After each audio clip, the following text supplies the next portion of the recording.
弟兄姊妹平安，每日靈修，有主同在，萬前無懼怕。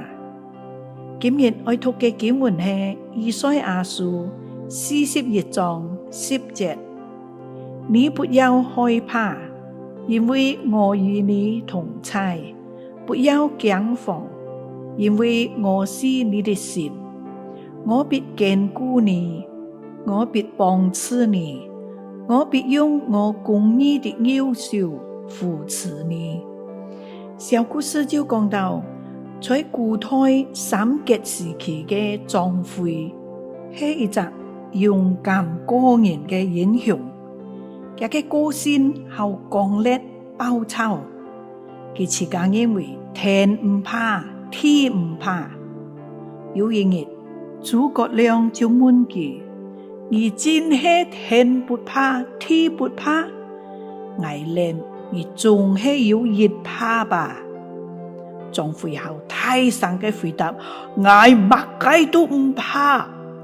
諸葛亮就用筆寫開一隻騙子在佢嘅手心，然後就好嚴厲嘅問佢：你天地間嘅事都唔怕咩？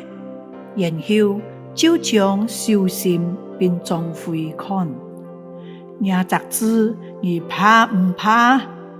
因為張飛看到諸葛亮手心嘅騙子，就擘大眼講：我怕！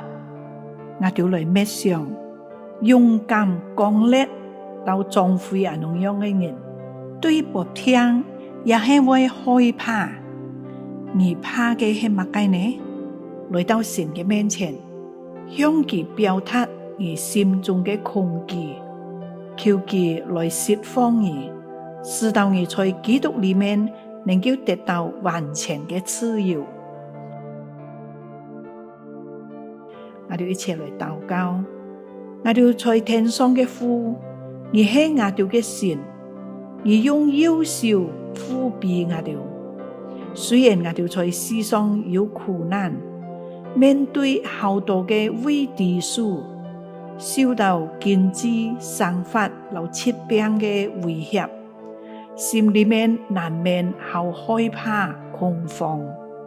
但係你安慰我哋，讓我哋同在，也扶持我哋，賜俾我哋心靈嘅平安，就唔再害怕。我哋感謝你寶貴嘅應許，禱告係奉主耶穌基督嘅名，阿們。